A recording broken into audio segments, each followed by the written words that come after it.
हे स्त्री, यह तुम क्या अनर्थ कर रही हो? क्या तुम्हें इतना भी ज्ञात नहीं है कि जहां तुलसी का पौधा होता है वहां शिवलिंग स्थापित करना वर्जित है? राधे राधे। आप सभी का एक बार फिर से स्वागत है दोस्तों। क्या आप सभी जानते हैं पवित्र तुलसी के पास शिवलिंग क्यों नहीं रखना चाहिए? क्या इसके पीछे कोई रहस्य है या कोई पौराणिक कथा? दोस्तों, यह एक जटिल प्रश्न है। आज हम आपके इसी जटिल प्रश्न का उत्तर एक अत्यंत ही पौराणिक कथा के माध्यम से देने जा रहे हैं। तो चलिए, ज्यादा विलंब न करते हुए आज की यह पावन कथा प्रारंभ करते हैं। मित्रों, त्रेता युग की बात है। सम्यक नगर में रमन नाम के एक विद्वान ब्राह्मण रहते थे। वह नित्य संध्या समय अपनी पत्नी के साथ तुलसी के पौधे की पूजा करते थे। एक दिन वह हाथ जोड़े तुलसी माता की पूजा आरती कर रहे थे। तभी उनकी पत्नी घर से बाहर आई और उत्साहित स्वर में पंडित जी से बोली, सुनिए जी, आज मंदिर से लौटते समय महंत जी ने मुझे प्रसाद स्वरूप एक छोटा सा शिवलिंग दिया है। सोच रही हूं कि इसे यहीं तुलसी माता के चौरे पर रख दूं।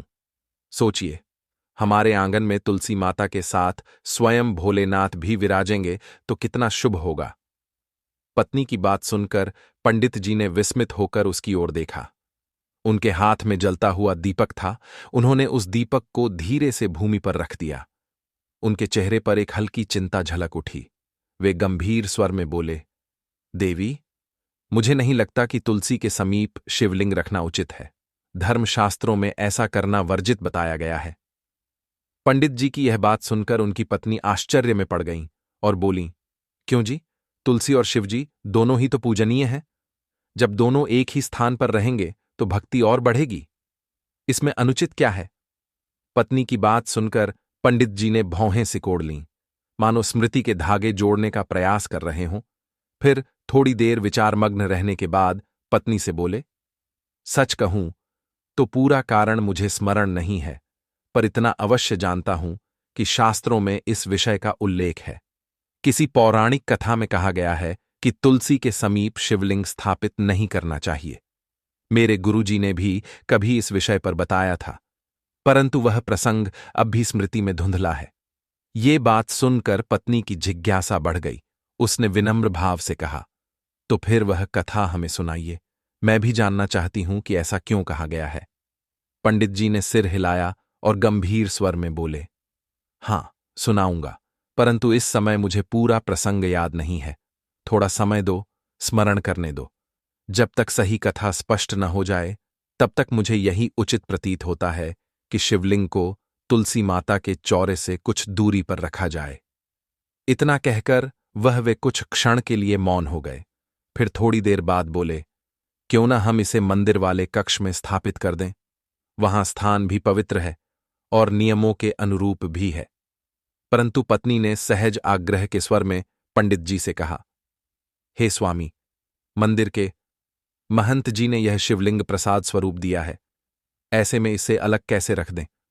मुझे तो यही उचित लगता है कि शिवलिंग को तुलसी माता के चरणों में ही विराजित करें। जब तक आप कथा को स्मरण करें तब तक भगवान शिव यहीं रहें तो कोई अनर्थ नहीं होगा।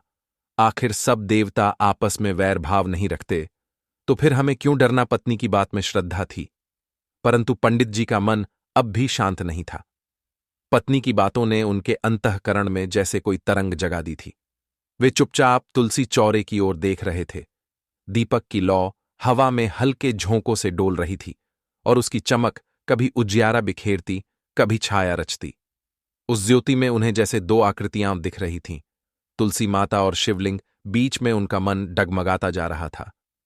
कुछ देर तक मौन रहने के बाद उन्होंने गहरी सांस ली और धीमे स्वर में बोले, ठीक है देवी, यदि तुम्हारा मन यही चाहता है तो रख दो, पर ध्यान रखना। इतना कहकर पंडित जी चुप हो गए। उनके शब्द अधूरे रह गए, जैसे किसी अदृश्य भय ने उनके होंठों को रोक लिया हो। पत्नी मुस्कुराई। उसके चेहरे पर श्रद्धा और उल्लास का मिश्रण था। उसने कहा, स्वामी भोलेनाथ जी का स्मरण हृदय से करो तो सब शुभ ही होता है। इतना कहकर वह तुलसी माता के चौरे के पास झुकी और भूमि को स्पर्श करके नर्म मिट्टी पर वह छोटा सा शिवलिंग स्थापित कर दिया। क्षण भर के लिए आंगन में जैसे दिव्यता उतर आई। दीपक की लौ और भी स्थिर हो गई और हवा में हल्की सुगंध भर गई, जैसे किसी अनदेखी उपस्थिति ने वातावरण को छू लिया हो। दीक्षित जी की पत्नी ने बड़े मनोयोग से शिवलिंग पर जल चढ़ाया, फिर हल्दी कुमकुम लगाया और तुलसी के कुछ पत्ते अर्पित किए। उसकी आंखें भक्ति से भरी थी, होठों पर मंद प्रार्थना थी।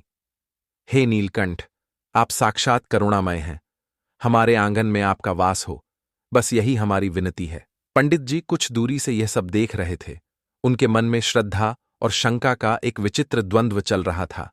वे कुछ कहना चाहते थे, परंतु शब्द जैसे भीतर कहीं अटक गए थे। उनकी आंखों में चिंता की एक लहर तैर गई, एक ऐसी बेचैनी जिसका कारण वे स्वयं भी नहीं जानते थे। सूर्यदेव अस्ताचल की ओर जा चुके थे। पश्चिम दिशा में लालिमा अब धुंधले अंधेरे में समा चुकी थी। पंछी अपने घोंसलों को लौट चुके थे और आकाश में रात्रि का पहला तारा चमक उठा था।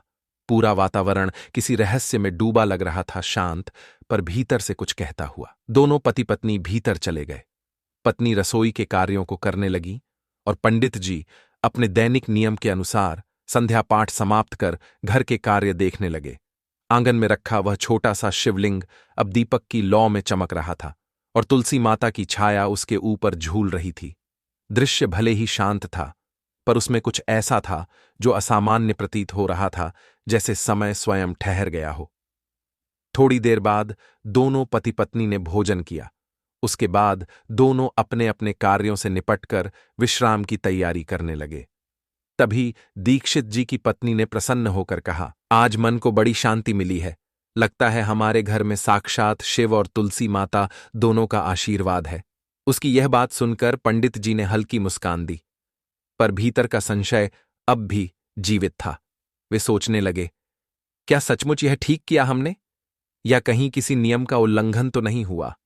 यह प्रश्न उनके मन में गूंजता रहा, लेकिन थकान ने विचारों को ढंक लिया और उन्होंने अपने मन को समझाया, जो हुआ श्रद्धा से हुआ है, गलत कैसे हो सकता है।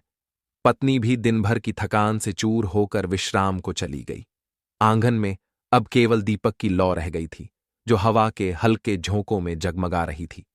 धीरे धीरे समय बीतता गया और आकाश में चांद अपनी रजत किरणें धरती पर बिखेरने लगा। पंडित जी की आंखें झपकने लगीं, पर मन अब भी जाग रहा था। तुलसी के चौरे पर रखा वह शिवलिंग उनके विचारों में बार बार उभर आता था, परंतु थकान ने मन पर अधिकार पा लिया और वह गहरी नींद में सो गए। रात गए, आधी से अधिक बीत चुकी थी। तभी पत्नी की नींद किसी अनजान आहट से टूट गई। उसने ध्यान लगाकर सुना तो उसे रात के अंधेरे में ऐसा प्रतीत हुआ जैसे आंगन से किसी के सिसकने की आवाज आ रही हो। मित्रों, यह कोई साधारण आवाज नहीं थी। उसमें करुणा, पीड़ा और एक अनकही व्यथा छिपी थी। पहले तो उसे लगा शायद यह मन का भ्रम हो। आधी रात में कभी कभी हवा की सरसराहट भी किसी के रोने जैसी प्रतीत होती है, परंतु इस बार ऐसा नहीं था। यह आवाज स्पष्ट थी, लगातार थी और उसके भीतर किसी अदृश्य वेदना की गूंज थी। वह धीरे से उठकर बैठ गई और घबराकर पंडित जी को जगाया और सारी बात बताई। पंडित जी ने माथे पर हाथ रखकर कुछ क्षण सोचा, फिर उन्होंने तुरंत तेल का दिया उठाया और सावधानी से दरवाजे की ओर बढ़े। पत्नी उनके पीछे थी। दरवाजा खुला तो सामने का दृश्य अजीब था। हवा बिल्कुल थमी हुई थी, एक पत्ता तक नहीं हिल रहा था। चांद बादलों के पीछे छिप गया था और आंगन आधा उजाला आधा अंधकार में डूबा था। पर आश्चर्य की बात यह थी कि तुलसी के पौधे के पत्ते जोर जोर से कांप रहे थे, जैसे कोई उन्हें हिला रहा हो। पंडित जी की दृष्टि तुलसी चौरे पर पड़ी। वहां रखा छोटा सा शिवलिंग दीपक की हल्की रोशनी में झिलमिला रहा था। तभी वही आवाज फिर से एक लंबी सिसकी के साथ गूंजी आवाज सुनकर दोनों के रोंगटे खड़े हो गए। पत्नी ने पंडित जी की धोती का कोना कसकर पकड़ लिया और डरते हुए तुलसी के चौरे की ओर इशारा करते हुए बोली, देखिए, वहां कोई है क्या? पंडित जी ने दिया थोड़ा आगे बढ़ाया। चारों ओर का सन्नाटा और गहरा हो गया था। रात जैसे सांस रोककर खड़ी थी। तुलसी चौरे की मिट्टी थोड़ी गीली लग रही थी, जैसे अभी अभी किसी ने वहां आंसू बहाए हों। यह दृश्य देखकर पंडित जी के हाथ कांपने लगे। उनके हाथ का दीपक डगमगाने लगा और तभी अचानक हवा का एक तेज झोंका उठा और दीपक की लौ बुझ गई। चारों ओर अंधेरा छा गया। अंधेरे में पत्नी ने देखा कि तुलसी के पौधे के पास एक धुंधला सा प्रकाश पुष्प की तरह प्रकट होने लगा। उस मध्य उजाले में मानो किसी स्त्री की परछाई आकार ले रही थी। कुछ पल के लिए एक स्त्री का अस्पष्ट स्वरूप तुलसी के पीछे खड़ा दिखाई दिया। वह आकृति सफेद आभा से घिरी थी और उसके लंबे बाल कंधों पर बिखरे थे। ऐसा लगा जैसे वह स्त्री बिलख बिलख कर रो रही हो। उसकी सिसकियां अब साफ सुनाई देने लगी थीं। यह देखकर पंडित जी की पत्नी ने डर के मारे पंडित जी का कंधा पकड़ लिया। पंडित जी भी स्तब्ध थे। उन्होंने पहली बार ऐसा विचित्र दृश्य देखा था। हिम्मत जुटाकर वे आगे बढ़े। उनके कदमों के साथ आंगन की शांति और गहरी होती जा रही थी। दीपक की बुझी लौ से उठती हल्की धुआं रेखा हवा में विलीन हो रही थी। उन्होंने कांपते स्वर में कहा, कौन हो तुम? पर उनकी अपनी आवाज भी भय से थरथरा गई। कुछ पल के मौन के बाद वह रोने की आवाज अब करुण विलाप में बदल चुकी थी। ऐसा लग रहा था जैसे कोई अदृश्य आत्मा किसी गहरे दुख से कराह रही हो। तभी हवा का एक और झोंका उठा और उस धुंधली आकृति से एक दर्द भरी फुसफुसाहट सुनाई दी। क्यों मेरा अनादर किया? मित्रों, शब्द स्पष्ट नहीं थे, परंतु पति पत्नी ने इतना अवश्य सुना, क्यों मेरा अनादर किया। उसी क्षण वह दिव्य प्रकाश एकदम से लुप्त हो गया। आंगन फिर से शांत हो गया, जैसे कुछ हुआ ही न हो। तुलसी का पौधा अब स्थिर खड़ा था, पर उसकी कुछ पत्तियां नीचे जमीन पर बिखरी पड़ी थीं। शिवलिंग के पास की मिट्टी भी गीली दिखाई दी, मानो वहां आंसू गिरकर समा गए हों। पत्नी का हृदय तीव्र गति से धड़क रहा था। भय और विस्मय से उसका चेहरा पीला पड़ गया। उसने पंडित जी की ओर देखा और कांपती आवाज में बोली, आपने सुना ना? वो कौन थी जो ऐसा बोल रही थी? उसकी आंखों में भय और जिज्ञासा का मिश्रण था। पंडित जी खुद भी घोर आश्चर्य में थे। वे धीरे से आगे बढ़े और तुलसी चौरे के पास झुककर देखने लगे। तुलसी के कुछ पत्ते शिवलिंग पर गिरे हुए थे। उन्होंने ध्यान से देखा तो पाया कि वे पत्ते एकदम काले पड़ चुके थे, जैसे किसी अदृश्य अग्नि ने उन्हें झुलसा दिया हो, जबकि बाकी पौधा हरा भरा और ताजा था। पंडित जी ने धीरे से एक पत्ता उठाया। वह सूखा, काला और नरमाहट से रहित था। उसे हाथ में लेकर वे गंभीर हो गए। उन्होंने धीमी पर दृढ़ आवाज में कहा, यह कोई सामान्य बात नहीं है।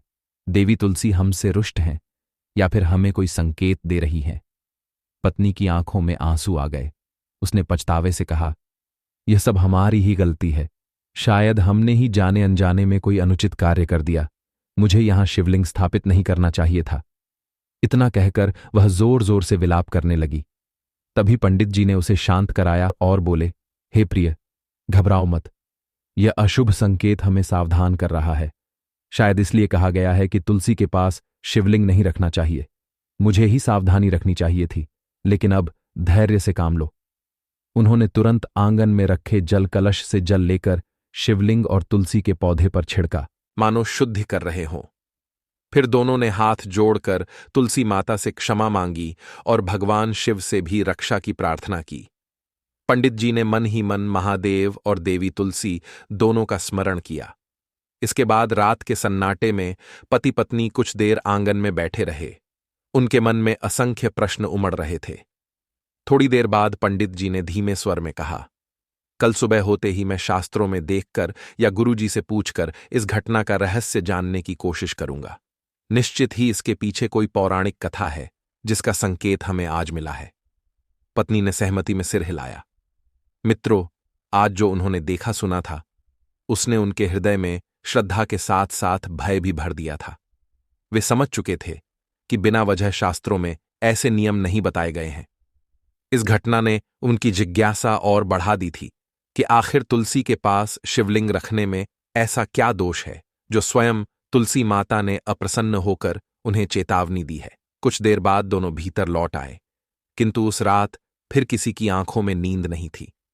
पत्नी जैसे ही आंखें बंद करती, उसे उस रोती हुई स्त्री की छवि दिखाई देने लगती और वह घबराकर उठ बैठती। दीक्षित जी उसे समझाते रहे और भोर होने की प्रतीक्षा करने लगे।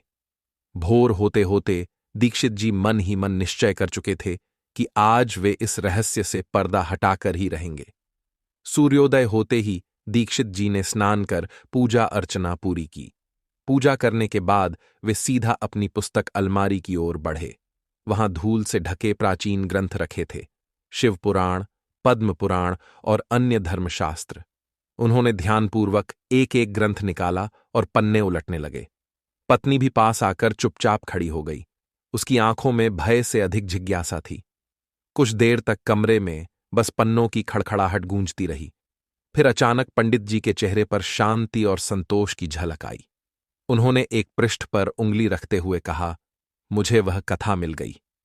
आओ, मैं तुम्हें सुनाता हूं कि पुराणों में क्या वर्णन आता है। तब तुम्हें स्वयं समझ आ जाएगा कि तुलसी के पौधे के पास शिवलिंग क्यों नहीं रखना चाहिए। पत्नी पास ही आसन पर बैठ गई। पंडित जी ने गंभीर स्वर में कथा सुनाते हुए बोले, हे देवी, त्रेता युग के प्रारंभिक समय में एक पराक्रमी और अत्यंत शक्तिशाली असुर राजा हुआ करता था। उसका नाम जालंधर था। कहते हैं कि उसकी उत्पत्ति स्वयं भगवान शिव जी के क्रोध की अग्नि से हुई थी। इसलिए वह जन्म से ही अद्भुत सामर्थ्य और दिव्य तेज से युक्त था। उसका शरीर समुद्र के समान गहराई लिए हुए और उसकी दृष्टि में अग्नि की ज्वाला सी चमक थी। देवगण भी उसकी शक्ति के विषय में सुनकर विचलित हो उठते थे। समय बीतने के साथ साथ जालंधर ने अपनी असुर सेना का विस्तार किया। उसने प्रचंड बल, अपार बुद्धि और अजेय साहस के बल पर तीनों लोकों में भय व्याप्त कर दिया। स्वर्गलोक के राजा इंद्र, जिन्हें कोई साधारण शक्ति भी नहीं डिगा पाती थी, वे भी जालंधर के नाम मात्र से थर्राने लगे। युद्ध में जालंधर का पराक्रम ऐसा था कि देवता उसकी एक गर्जना से अपने अस्त्र शस्त्र छोड़ देते थे। धीरे धीरे जालंधर ने अपना साम्राज्य इतना फैला लिया कि इंद्र, वरुण, अग्नि, वायु सब उसकी अधीनता स्वीकार करने को विवश हो गए। देवलोक में त्राही त्राही मच गई। देवताओं ने कई बार मिलकर भगवान विष्णु और महादेव से शरण मांगी, किंतु उस समय तक जालंधर की शक्ति ऐसी थी कि कोई भी देवता उसे परास्त नहीं कर पा रहा था। मित्रों, आगे पंडित जी ने गंभीर स्वर में कहा, हे देवी, जालंधर की शक्ति का मूल कारण केवल उसका असुर बल नहीं था, बल्कि उसकी पत्नी वृंदा की पतिव्रता का पुण्य था। वृंदा असुर कुल में जन्मी होने पर भी अत्यंत पवित्र, सती और साध्वी नारी थी। उसका जीवन भगवान विष्णु की भक्ति में समर्पित था। वह अपने पति जालंधर से अगाध प्रेम करती थी और उसके प्रति उसकी निष्ठा अडिग थी। उसकी तपस्या, सत्यनिष्ठा और पतिव्रता धर्म इतना प्रबल था कि उसके पुण्य से जालंधर के चारों ओर एक अदृश्य कवच बन गया था। एक ऐसा कवच जिसे कोई अस्त्र, कोई शस्त्र, कोई देवता भेद नहीं सकता था। वृंदा प्रतिदिन व्रत, उपवास और ध्यान करती। उसके हृदय में केवल अपने पति की रक्षा और धर्म की मर्यादा की कामना रहती। उसकी भक्ति ऐसी थी कि देवगण भी उसके तेज से प्रभावित हो उठते थे। कहते हैं, जब वृंदा संकल्प करती, मेरा पति सदैव सुरक्षित रहे, तो उस वाणी का प्रभाव समस्त लोकों में फैल जाता और जालंधर का कोई शत्रु उसका सामना करने से पहले ही भयभीत हो उठता। वृंदा के इस अटल पतिव्रता धर्म के कारण ही जालंधर तीनों लोकों में अजेय बन गया था। उसका प्रताप बढ़ता ही जा रहा था। देवता असहाय हो गए थे। कोई उपाय सूझता न था। सभी जानते थे कि जब तक वृंदा की पतिव्रता का कवच जालंधर की रक्षा कर रहा है, तब तक कोई उसे पराजित नहीं कर सकता। मित्रों, कहते हैं कि जालंधर का घमंड दिन प्रतिदिन बढ़ता गया। उसने देवलोकों पर अपना अधिकार स्थापित कर लिया और ब्रह्मा तक को चुनौती दे डाली। परंतु उसके हृदय में अभी भी अपनी पत्नी के प्रति आदर था। वह जानता था कि उसका साम्राज्य और जीवन वृंदा की आस्था और पवित्रता पर ही टिका हुआ है। इस प्रकार जालंधर का नाम तीनों लोकों में गूंजने लगा। देवता भय से, असुर गर्व से और मनुष्य उसकी कथा सुनकर विस्मय से भर उठते थे। तभी पंडित जी की पत्नी ने आश्चर्य से पूछा, हे स्वामी, देवताओं ने जालंधर को हराने के लिए क्या किया? कोई तो उपाय निकाला होगा। पंडित जी मुस्कुराए और बोले, हां देवी, उन्होंने भगवान शिव की शरण ली। वे जालंधर के आतंक से व्याकुल होकर कैलाश पर्वत पहुंचे। चारों ओर हिम की श्वेत आभा फैली थी और उस निस्तब्ध वातावरण में देवताओं की करुण पुकार गूंज उठी। सभी देवता भगवान शिव के पास जाकर बोले, हे प्रभु, हमारी रक्षा कीजिए। जालंधर नामक असुर ने तीनों लोकों में हाहाकार मचा दिया है। कोई भी देव, कोई भी अस्त्र उसका सामना नहीं कर पा रहा। कृपा कर हमें उस अत्याचारी से मुक्ति दिलाए। देवताओं की करुण पुकार सुनकर भगवान शिव जी ध्यान मग्न हो गए। फिर कुछ क्षण बाद उन्होंने नेत्र खोले और कहा, हे देवगण, मैं जानता हूं जालंधर का पराक्रम कितना प्रबल है, लेकिन उसका वास्तविक बल उसकी बाहुशक्ति नहीं, बल्कि उसकी पत्नी वृंदा का सतीत्व है।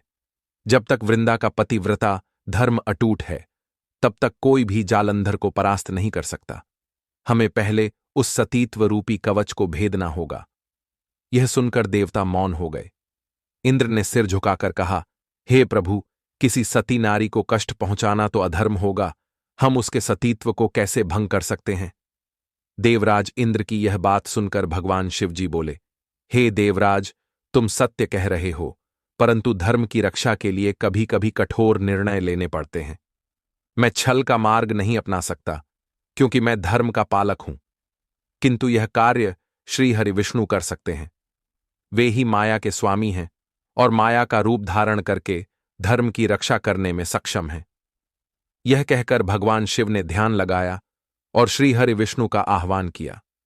क्षण भर में आकाश से दिव्य प्रकाश प्रकट हुआ और भगवान विष्णु स्वयं कैलाश पर अवतरित हुए। उनका रूप शांत था, किंतु मुख पर गहन विचार की छाया थी। शिव ने उन्हें प्रणाम किया और बोले, हे प्रभु, यह संकट केवल आपकी माया से ही समाप्त हो सकता है। जालंधर का वध तभी संभव है जब वृंदा का पतिव्रत भंग हो जाए। मैं ऐसा छल नहीं कर सकता, मुझे आपकी सहायता चाहिए। भगवान शिव जी की यह बात सुनकर विष्णु जी ने गंभीर दृष्टि से देवताओं की ओर देखते हुए कहा, मैं जानता हूं यह मार्ग सरल नहीं है, परंतु यदि धर्म की रक्षा के लिए मुझे छल का सहारा लेना पड़े तो भी वह अधर्म नहीं कहलाएगा, क्योंकि उद्देश्य कल्याण का है। देवताओं ने हाथ जोड़कर कहा, हे नारायण, यदि आप कृपा करेंगे तो तीनों लोकों में फिर से शांति स्थापित होगी। फिर सभी देवताओं ने मिलकर यह निर्णय लिया कि भगवान विष्णु स्वयं जालंधर का रूप धारण करेंगे और वृंदा के पास जाकर उसके पतिव्रत धर्म को भंग करेंगे। यही एक उपाय है जिससे जालंधर का अंत संभव हो सकता था। मित्रों, कथा सुनते सुनते पंडित जी की पत्नी का मन विस्मय में डूब गया। उसकी आंखें आश्चर्य से फैल गईं। वह धीरे से बोली, तो क्या विष्णु जी ने सच में ऐसा किया? उसके स्वर में श्रद्धा और अविश्वास दोनों झलक रहे थे। उसे यह मानना कठिन लग रहा था कि स्वयं भगवान विष्णु, जो सत्य और करुणा के मूर्त रूप हैं, छल का मार्ग अपनाएंगे। पंडित जी ने आगे गंभीर स्वर में कहा, हां देवी, यही सत्य है। कभी कभी धर्म की रक्षा के लिए स्वयं भगवान को भी ऐसे निर्णय लेने पड़ते हैं जो सामान्य समझ से परे होते हैं। इतना कहकर पंडित जी आगे की कथा सुनाते हुए बोले, हे देवी, योजना के अनुसार भगवान विष्णु ने अपनी माया रची। देवताओं और महादेव के गणों ने युद्ध में जालंधर को उलझाए रखा। इधर एक दिन देवी वृंदा अपने महल के उपवन में भगवान विष्णु की प्रतिमा के सामने बैठी पति की कुशलता के लिए प्रार्थना कर रही थी। उन्होंने कठोर व्रत रखा हुआ था कि जब तक जालंधर युद्ध से सकुशल लौट नहीं आते, तब तक वे अन्न जल ग्रहण नहीं करेंगी। वृंदा हाथ में माला लिए श्रीहरि का स्मरण करते हुए अपने पति की विजय की कामना कर रही थी। उसकी पवित्रता और तप के कारण देवताओं की सारी शक्तियां विफल हो रही थीं। इसी बीच अचानक वृंदा ने देखा कि उसके पति जालंधर युद्ध से लौट कर आ रहे हैं। मित्रों, वास्तव में वह भगवान विष्णु जी थे जो जालंधर का रूप धारण करके आ रहे थे। जब वह द्वार पर आए तो वृंदा की आंखें खुशी से चमक उठी। वह तुरंत आरती छोड़कर उठ खड़ी हुई और पति के स्वागत के लिए द्वार पर जा पहुंची। उसे इस बात का तनिक भी आभास नहीं हुआ कि उसके पति के रूप में स्वयं भगवान विष्णु है। उसे पूरा विश्वास था कि यही उसके स्वामी जालंधर हैं, जो युद्ध जीतकर समय से पूर्व लौट आए हैं। फिर वृंदा ने व्याकुल होकर प्रेमपूर्वक पूछा, स्वामी, आप इतनी जल्दी लौट आए? युद्ध समाप्त हो गया, आप ठीक तो हैं? मित्रों, छल रूप धरे विष्णु जी ने जालंधर की आवाज में वृंदा के सिर पर हाथ रखकर उत्तर दिया, हां प्रिय, मैंने देवताओं को परास्त कर दिया है। मैं सकुशल हूं और तुम्हारी याद में युद्ध बीच में छोड़कर चला आया हूं। यह सुनकर वृंदा को अपार हर्ष हुआ। उसने तुरंत अपना उपवास तोड़ दिया, क्योंकि उसके पति उसके सम्मुख जीवित खड़े थे। वह भागकर जल लाने चली गई और फिर बड़े प्रेम से पति को आसन पर बिठाकर उनकी सेवा में लग गई। उसे जरा भी आभास नहीं था कि उसके साथ छल हो रहा है। दोस्तों, जैसे ही वृंदा ने अपना उपवास तोड़कर अपने प्रिय पति को हृदय से लगाया, उसी क्षण एक सूक्ष्म कंपन सा उसके चारों ओर फैल गया। उसका तपोबल, जो वर्षों की साधना और पतिव्रत की शक्ति से अर्जित हुआ था, वह क्षीण होने लगा। वह दिव्य आभा मंडल जो सदैव उसके चारों ओर प्रकाशमान रहता था, अब धीरे धीरे विलुप्त होने लगा। वृंदा को इस परिवर्तन का तनिक भी आभास न हुआ, परंतु नियति ने अपना कार्य आरंभ कर दिया था। उधर युद्धभूमि में उसी क्षण दैत्यराज जालंधर के शरीर से वह अदृश्य कवच जो उसकी पत्नी के सतीत्व की शक्ति से उसे सुरक्षित रखता था, नष्ट हो गया। उसका तेज मंद पड़ गया। भगवान शिव ने जब यह देखा कि अब उसका दिव्य कवच हट चुका है, तो उन्होंने अपना त्रिशूल उठाया और एक प्रचंड प्रहार में जालंधर का संहार कर दिया। वह वीर योद्धा, जो अब तक देवताओं के लिए संकट बना हुआ था, भूमि पर निर्जीव होकर गिर पड़ा। जैसे ही यह घटना घटी, इधर वृंदा को भीतर से उसे एक अजीब पीड़ा ने घेर लिया। उसकी आंखों के सामने अंधकार छा गया, पर उसे अभी तक यह झांत नहीं था कि उसका पति अब इस संसार में नहीं रहा। वह बस अपने पतिव्रत की सफलता पर गर्वित थी, जबकि विधाता उसके जीवन का सबसे बड़ा अध्याय समाप्त कर चुका था। वह करुण स्वर में बोली, हे देव, यह कैसी लीला है। इतना कहकर उसकी आंखों से अश्रु बह निकले और उसके चेहरे पर असहायता की छाया उभर आई। भगवान विष्णु अपना कार्य पूर्ण कर चुके थे। वे मन ही मन व्यथित थे, क्योंकि उन्हें ज्ञात था कि उन्होंने एक सती स्त्री के जीवन में गहरा आघात पहुंचाया है। वे वहां से शांत भाव से प्रस्थान करने लगे, किंतु तभी आकाश में दिव्य प्रकाश के साथ देवर्षि नारद प्रकट हुए। उन्हें संपूर्ण घटना का ज्ञान था और उन्होंने निश्चय किया कि अब वृंदा को सच्चाई बताना आवश्यक है। यह निर्णय लेकर देवर्षि नारद जी वृंदा के समक्ष प्रकट हुए और वृंदा से बोले, हे देवी वृंदा, जिसे तुम अब तक अपना पति मान रही थी, वह वास्तव में भगवान विष्णु है। इन्होंने जगत की रक्षा हेतु माया जाल रचकर तुम्हारी परीक्षा ली है। दुर्भाग्यवश तुम्हारा सतीत्व अब भंग हो चुका है। दैत्यराज जालंधर भगवान शिव के त्रिशूल से मारा जा चुका है। यह सुनकर वृंदा के चेहरे का रक्त सूख गया, उसके नेत्र फैल गए, उसका शरीर जैसे पत्थर बन गया। उसके सामने खड़ा वह व्यक्ति, जिसे वह अपना पति समझती थी, अब एक अपरिचित देवता प्रतीत हो रहा था। उसने टंकारयुक्त नेत्रों से भगवान विष्णु की ओर देखा। उसी क्षण भगवान विष्णु ने अनुभव किया कि अब सच्चाई अधिक देर तक छिपी नहीं रह सकती। उन्होंने अपना माया रूप त्याग दिया और अपने वास्तविक स्वरूप में प्रकट हो गए। उनका दिव्य स्वरूप का तेज समस्त दिशाओं में फैल गया। कमल धारण किए श्रीहरि स्वयं वृंदा के सामने खड़े थे। यह देखकर वृंदा के पैरों तले मानो जमीन खिसक गई। उसकी आंखें अविश्वास से फैल गईं। शरीर जैसे पत्थर का हो गया। जिसे वह अपना पति मानकर हृदय से पूज रही थी, वही वास्तव में भगवान विष्णु निकले। यह सच्चाई उसके अस्तित्व को भीतर तक झकझोर गई। वह स्तब्ध थी, उसके मुख से एक भी शब्द नहीं निकल पा रहा था, क्योंकि जिसे वह अपना आराध्य मानती आई थी, आज उसी ईश्वर ने छलपूर्वक उसका सुहाग उजाड़ दिया था। उसका तपोबल भंग हो गया था। जिस विश्वास पर उसने जीवन अर्पित किया था, वही विश्वास अब विश्वासघात बन चुका था। जिसके नाम का जाप वह कर रही थी, अब उसी भगवान को सामने देखकर क्रोध और वेदना से वह भर उठी। उसके भीतर दुख का समुद्र उमड़ पड़ा। वह कांपते स्वर में बोली, हे विष्णु, मैंने तुम्हें अपना आराध्य माना, तुम पर अटूट विश्वास किया, तुम्हारी भक्ति में अपना सर्वस्व समर्पित कर दिया, परंतु तुमने मेरे साथ छल किया, मेरे सतीत्व को भंग कर मेरे पति का वध करवाया। तुम्हारा हृदय पत्थर से भी कठोर है, इसलिए मैं तुम्हें श्राप देती हूं कि तुम स्वयं पत्थर बन जाओ। मित्रों, भगवान विष्णु ने वृंदा का श्राप शांत भाव से स्वीकार कर लिया, क्योंकि वे जानते थे यह एक सती स्त्री के आंसुओं से निकला वचन है और उसे टालना स्वयं धर्म के विरुद्ध होगा। उसी श्राप के फल स्वरूप भगवान विष्णु का एक रूप शिला में परिवर्तित हो गया, जिसे शालिग्राम कहते हैं। इसके बाद वृंदा ने क्रोधित होकर कहा, हे देवताओं, मैंने सदैव धर्म की रक्षा की, कभी अधर्म का साथ नहीं दिया, पर आज तुम्हारे कारण मेरा संसार उजड़ गया। जिस देवता के त्रिशूल से मेरे पति का वध हुआ, मेरी पूजा, मेरा अर्पण उनके पास कभी न जाए।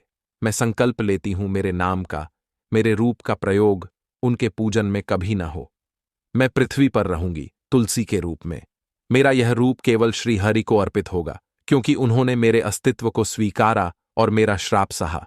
परंतु जिनके कारण मेरे पति का वध हुआ, मेरी पवित्रता उनके पूजन में कभी नहीं दी जाएगी। इतना कहकर वृंदा ने अपने प्राण त्याग दिए।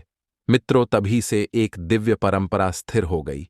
तुलसी पत्र शिवलिंग पर अर्पित नहीं किया जाता और न ही तुलसी के पास शिवलिंग स्थापित किया जाता है, क्योंकि वह वृंदा का वचन है, एक सती का संकल्प है, जिसे स्वयं देवता भी भंग नहीं कर सकते। अगर कोई अज्ञानवश शिवलिंग पर तुलसी चढ़ा दे तो तुलसी स्वयं मुरझा जाती है, क्योंकि वह अपने वचन से विचलित नहीं हो सकती। प्रिय मित्रों, इस प्रकार से आज की यह कथा यहीं समाप्त हुई। जब यह सच्चाई पंडित जी और उनकी पत्नी को पता चली तो उन्होंने अपनी भूल के लिए माता तुलसी से और भगवान शिव जी से माफी मांगी। मित्रों, इस कथा को सुनने के बाद आपको आपके इस प्रश्न का उत्तर मिल गया होगा कि तुलसी के पौधे के पास शिवलिंग क्यों नहीं स्थापित करना चाहिए। प्रिय मित्रों, इसी के साथ हम आपसे विदा लेते हैं। वीडियो देखने के लिए आप सभी का बहुत बहुत आभार।